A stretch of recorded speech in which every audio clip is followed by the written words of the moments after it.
This series of lunchtime conversations intends to capture insights from some of society's thought leaders, given the unprecedented times we are living in. Today is May the 22nd, and here in the UK, there's a sense of beginning to ease the measures that have been put in place to protect against COVID-19, and plans are being made for recovery. I've noticed my own behaviour hasn't changed that much. I'm still working from home. I'm going out just once a day. But maybe because I feel it's more my choice, the whole world feels a little bit lighter this week. Part of my role at Warwick University is to make sure our education programmes remain relevant and continue to serve the needs of society. To do this, it's important that I remain part of the research and industry community. The people I'm going to speak to form my professional network, and I rely on them to inform and help steer our educational programmes. We've seen seismic shifts in all areas of life. The extraordinarily pervasive nature of COVID-19 will have lasting effects. With me today to discuss, I have Nick Frank. He's a co-founder and managing partner of Sci2. Welcome to lunch, Nick. Good to see you, Mairi. Nice to catch up with you virtually. Yes, absolutely, absolutely. I mean, here in the UK, we've been living in lockdown for a couple of months now, and I think it's right to point out that you're based in Luxembourg. You're not based in the UK, so I guess you're still there now, and Yep. I'm intrigued. How's it been? How's it been in Luxembourg? Well, it's if it's going to be in lockdown anywhere, then Luxembourg be a very nice place to be because everything works. It's very small, so things can happen very quickly. So we went into lockdown a week or 10 days before the UK, and we've now been coming out of it for the last 3 weeks. So there is a real feeling that things are starting to move. The schools have gone back, but in a different way. And I think people are starting to realise that things starting to move is not going back to the old ways. So although we're ahead of you, things like sport are only just contact sports.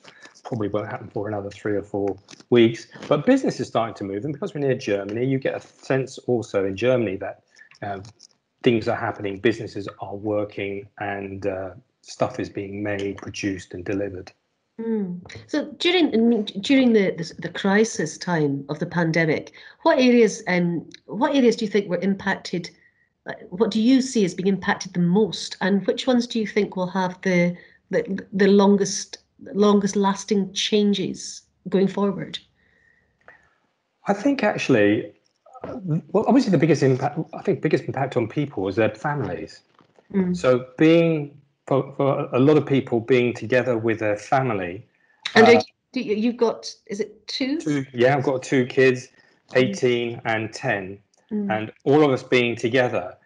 Actually, although that's not in a business sense, actually from a perspective of living together, tolerance, working through problems, because you have to solve issues between us.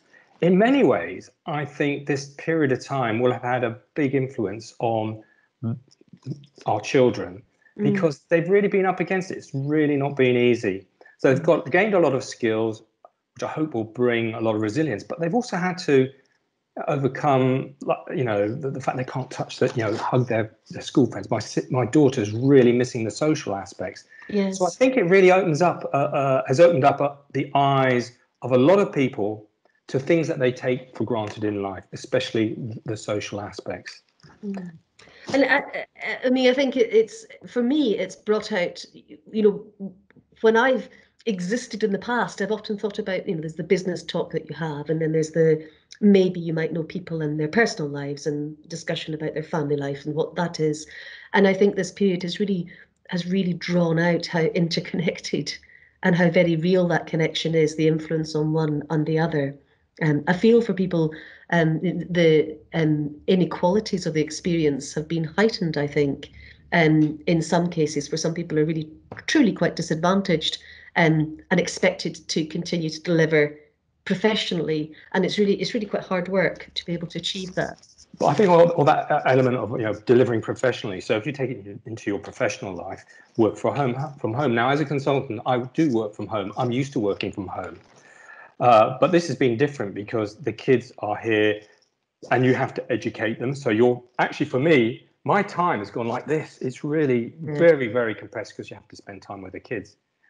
But I think on the wider front, the people you're talking to, especially people who are not used to working at home, they've had to allow people into their house, into their home environments, because everyone's using virtual meetings and collaboration, and that means sharing a bit of your environment.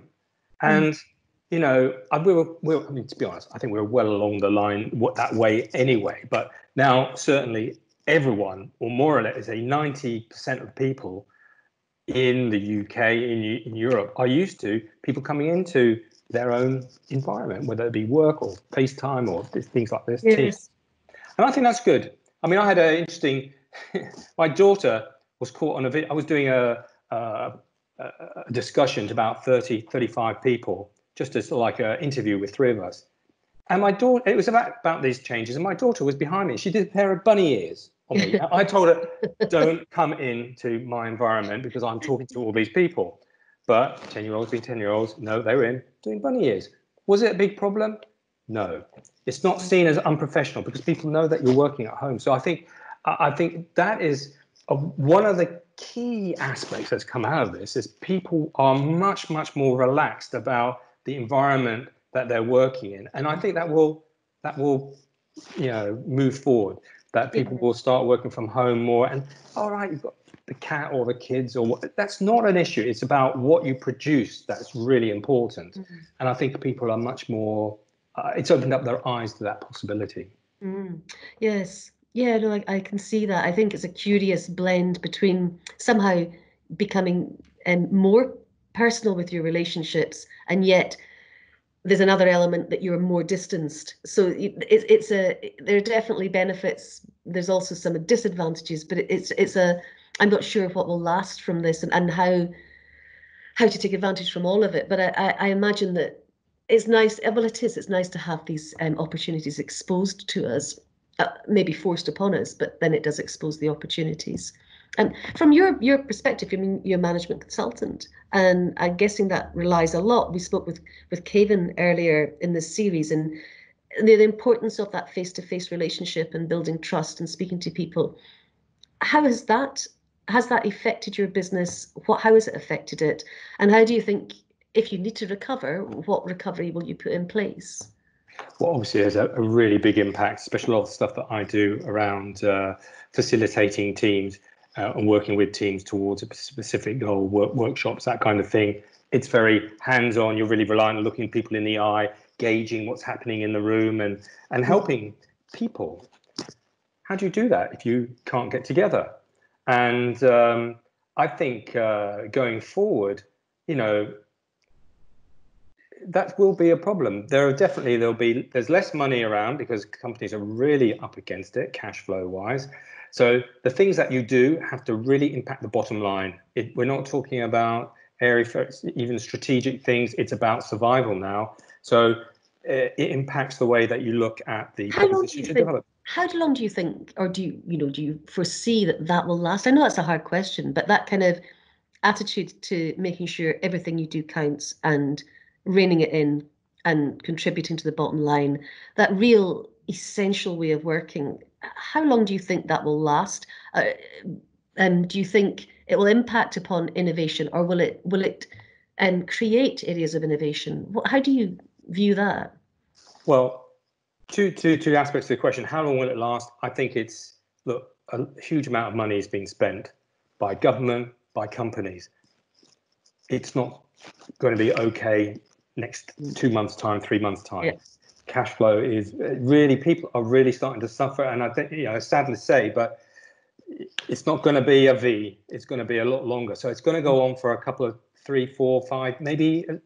It's a bit like the financial impact, that we had 10 years, the financial crash. It will go on. So people become more focused.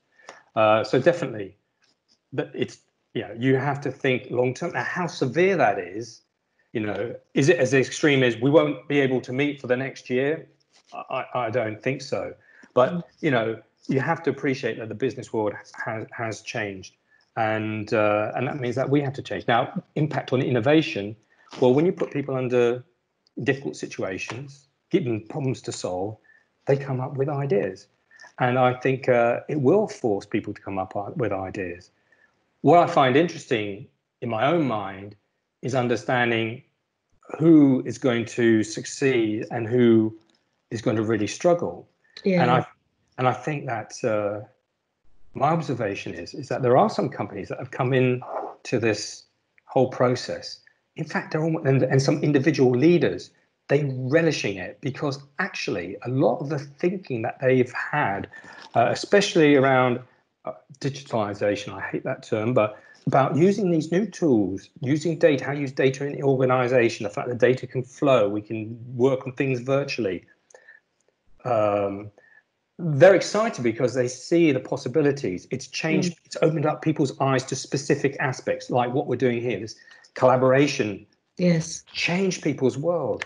The fact in the industrial area, which I work, machines and equipment, customers are now much more willing to let their suppliers into their network to work on their machines.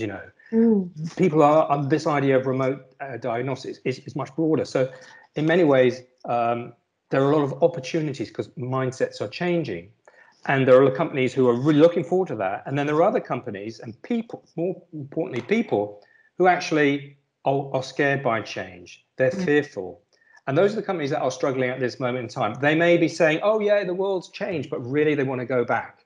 And I feel that actually one of the biggest things that comes out of this is not about the technology. It's about people and how they deal with their own fears, how they deal with difficult situations. In fact, it's all about resilience. And I wonder if resilience, and both personal resilience and business resilience, but more, only get business resilience through personal resilience, whether that become a bigger factor, a bigger thing that we will look for going forward. I mean, there's been much talk about that within the supply chain as well. You're talking resilience has been talked about in many different ways, and I really appreciate that insight that resilience comes from the people first and then out towards the organisation, and that I do think individuals have an impact on how organisations respond in any challenges presented to them. It's an individual who reacts first, which will then influence how the organisation tends to put that into action. I'm going to say that Yang Shihao, I think I said her name correctly, she would like to know about supplier management, and how maybe you might see that the pandemic has influenced upon supply chain supplier management. Well, I think that the relationship with suppliers, for those resilient companies who've already got the resilience, because it doesn't come overnight, they will already be thinking about working with their supply base. We're all in this together. Tough decisions are going to be made, no doubt about it. All the books are right down. So how do you work with your suppliers to keep? Because if they go bankrupt, then it threatens your own business, and especially any rebound that we all hope will come along. So I think that the most resilient will actually give them leeway. The less resilient will get fearful, and they will cut, because they feel that that's the thing to do. I think it's from a leadership perspective, it's really going to pull out the difference between those leaders who are actually embracing the world, embracing challenge, embracing change, and those who are fearful of it, because it will lead to very different management styles. These are tough. It's tough times, and you can't really. I wouldn't criticize people for making cuts, but it'll be very interesting to see how people do react. I can feel it in my own self, in my business. I mean, till maybe 4 or 5 weeks ago, I was thinking, oh, well, it'll come back. I'm sure the face-to-face come back. My business is all about face-to-face contact. And I'm thinking, well, maybe it's not. Maybe I have to find new ways of doing things. So, I was telling you just at the beginning, I was doing a 2-day module for Cranfield and their MSc program. Virtually. How do you keep someone engaged, or a group of people engaged over the computer? It's not easy. It's very different. And it's really got me thinking about, well, actually, there are things that we can do. And the technology that we have available, like what we're using at this moment in time, just have to start to be a bit more imaginative, and you have to start to take risks. And Yes. and I think you know, yeah, we all have to do it. So I felt that inside in myself, but I've also seen it in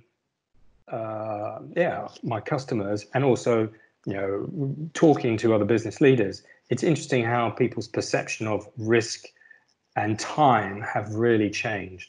Yeah, I would like to ask about that specifically. So, this attitude towards business risk, I there seems to be um, there seems to be two strategies need to be deployed at once. One is to sort of double down on your core areas of business, reduce the cost, but make sure that you deliver well in that core area. So really understand what it is you're about and do it well. Um, at the same time, have another strategy which allows more innovative risk taking, to look for different ways of doing things, to seize those opportunities when they become apparent, and go down those paths. One of them seems very risk averse, and one of them seems very much about, okay, let's be a bit flexible and take some risks. This attitude, this business attitude towards risk, I'm mindful so much that the often service business is understood as being contracting for risk. And if you move towards contracting for risk, who's going to take it? Then you often move yourself towards what the so-called servitization model is seen to be, when you're in that place of saying, I'm the provider of the asset and I'll maintain the risk. Therefore, we're moved towards being a service-based business model. I just want you to comment on that, Nick. I just want to know what you think about which way you think that will fall. Will there be more of that, less of that? You know, the suggestion that we want to be looking for new avenues and taking risks, does that help play into that, or does it mean that we're less likely to and go in different directions? Well, yeah, it's interesting. Where you asked the question is quite interesting, because that's we start talking about, like, will people still contract for risk? That's quite a strategic level, and I think people are only starting now to think about it. Where they've been so far is much more operational. So I was talking to a chap, German service director for a big German equipment manufacturer, and he was saying, look, we rolled out a augmented reality solution in 3 days to 700 engineers around Europe.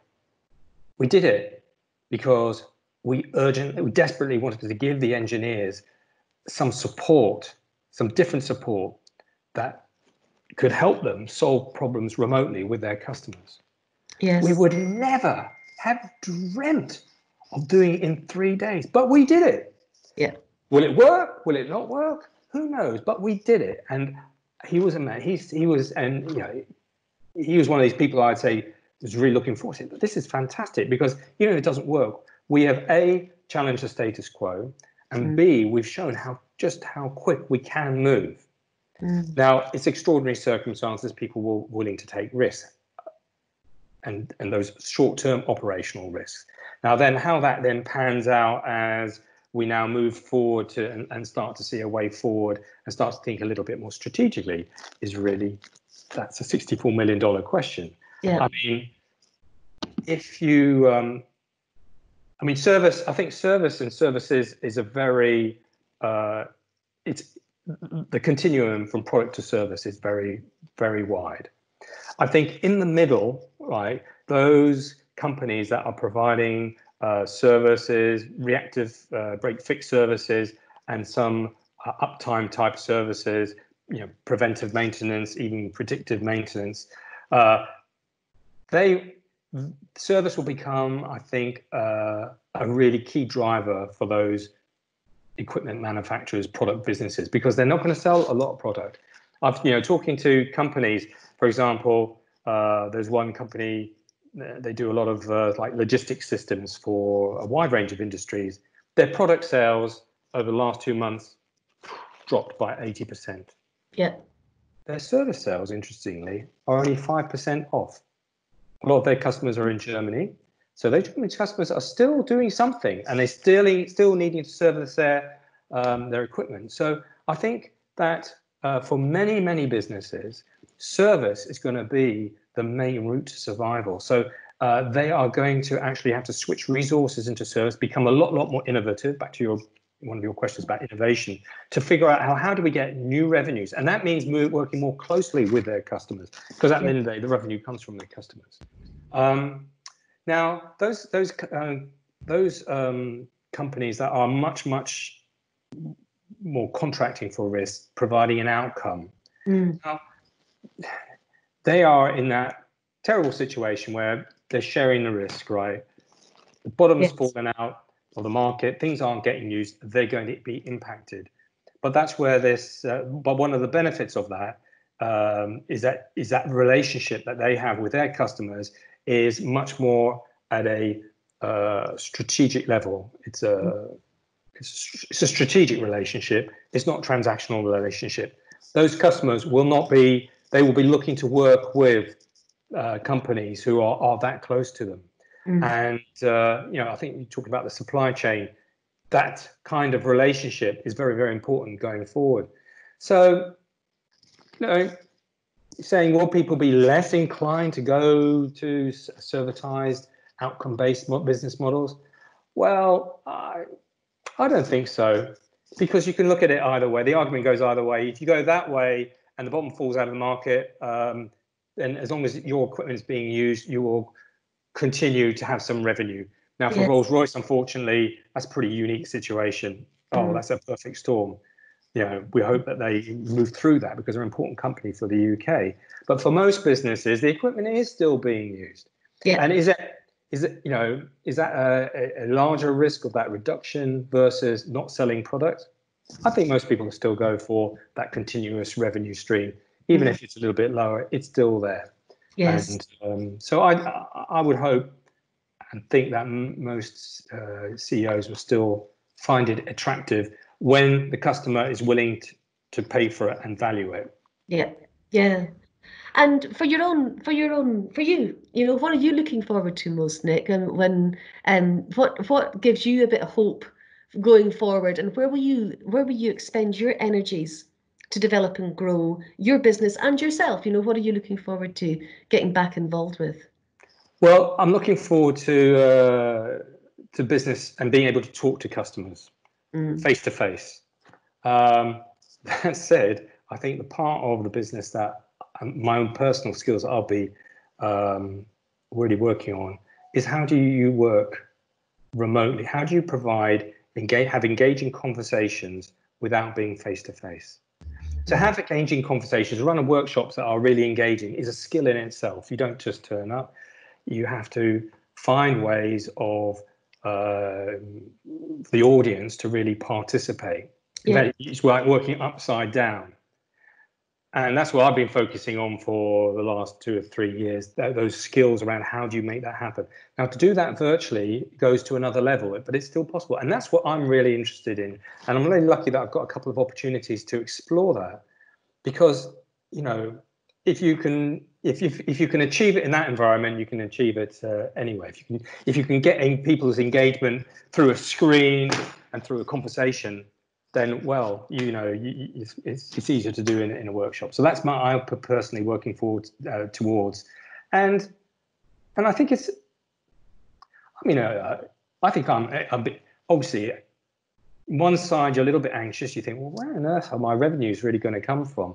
But on the other side, it's really very exciting, because actually you start to realize that there's a whole new there's a whole new playground that's opening up. You don't know what that playground is going to be, but you've just got to be adaptive, and that's part of living and staying young, is to be adaptive. And actually, in many ways, it's really got me thinking, especially the last 2 or 3 weeks. Really got me thinking about that, and so I'm actually quite excited. Yeah. Well, thank you very much for sharing these insights, Nick. I love the way that you have managed to span your consultancy, your industry knowledge with the academic community. And I feel I do my best to span it from within the academic community back out towards industry and back towards research. And I feel you're kind of just on the other side of the fence to me, where you're really more involved with the industry community, but you take an active interest in the academic research. And it's a really, I really enjoy your conversations and your insights and for sharing that experience with me. They're enormously useful, and I'll help them steer our educational programmes. Of course, you deliver on some of our programmes, which I'm very grateful for. And our current students always love the sessions that you deliver and the insights that you can give them about your professional practice. If anybody listening to this would like to hear more from Nick, drop me a line and I'll forward it on. I'm on Warwick's website, and if you're watching this on YouTube, just follow the link on the closing slide. This series will also be made available as a podcast. Just search Insights Over Lunch on your preferred podcast listening platform. I think that's no more to be said. Nick, apart from thank you very much indeed, and please enjoy your lunch. Well, thank you. As always, very enjoyable discussion. Thank you. Thank you.